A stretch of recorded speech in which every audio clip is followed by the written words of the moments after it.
ಎಲ್ಲರಿಗೆ ನಮಸ್ಕಾರ. ಕೇಂದ್ರ ಸರ್ಕಾರನಿಂದ ನಾವು ಮನವಿ ಮಾಡ್ತಾ ಇದ್ದೀರಿ.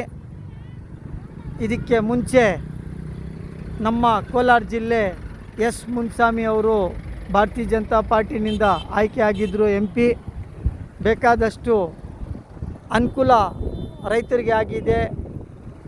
ರೈಲ್ವೆ ಡಿಪಾರ್ಟ್ಮೆಂಟ್ನಲ್ಲಿ ಬೇಕಾದಷ್ಟು ಅನುಕೂಲ ಆಗಿದೆ. ಈ ನಮ್ಮ ಕೋಲಾರ ಜಿಲ್ಲೆ ಶ್ರೀನಿವಾಸಪುರ ಮಾವಿನಕಾಯಿ ದಿಲ್ಲಿಗೆ ಶ್ರೀನಿವಾಸಪುರನಿಂದ ದಿಲ್ಲಿಗೆ ಟ್ರೈನ್ನಲ್ಲಿ ತಗೊಂಡೋಗ್ಬಿಟ್ಟು ದಿಲ್ಲಿನಲ್ಲಿ ಇರೋ ಜನಗಳಿಗೆ ಆ ಸ್ಟೇಟು ಆ ಕ್ಷೇತ್ರಕ್ಕೆ ಮಾಹಿತಿ ಗ್ರೀನ್ ಗಾಡಿ ಅಂತ ಹೇಳಿಬಿಟ್ಟು ಅದನ್ನಲ್ಲಿ ತಗೊಂಡೋಗ್ಬಿಟ್ಟು ಕೊಟ್ಟಿದ್ದಾರೆ. ಒಳ್ಳೆ ಅನುಕೂಲ ಆಗಿದೆ. ಇವಾಗ ಈ ನಮ್ಮ ಜನಪ್ರಿಯ ಮಲ್ಲೇಶ್ ಬಾಬು ಅವರು MP ಆಗಿದ್ದಾರೆ. ಇವರು ಸಹ ಒಳ್ಳೆ ಕೆಲಸ ಮಾಡ್ತಾರೆ ಅನ್ನೋದು ನಂಬಿಕೆ ಇದೆ. ಸುಮಾರು ವರ್ಷಗಳಿಂದ ನಮಗೆ ಅವ್ರಿಗೆ ಒಂದು ವಿಶ್ವಾಸ, ಒಂದು ಪರಿಚಯ, ಒಂದು ದೊಡ್ಡ ಮಾತಿಲ್ಲ, ಒಂದು ಗಟ್ಟಿ ಇದು ಇಲ್ಲ, ಒಳ್ಳೆ ಪ್ರೀತಿ ವಿಶ್ವಾಸ. ಇನ್ನು ಮುಂದಕ್ಕೇನು ಅದೇ ಥರ ಇರ್ತಾರೆ.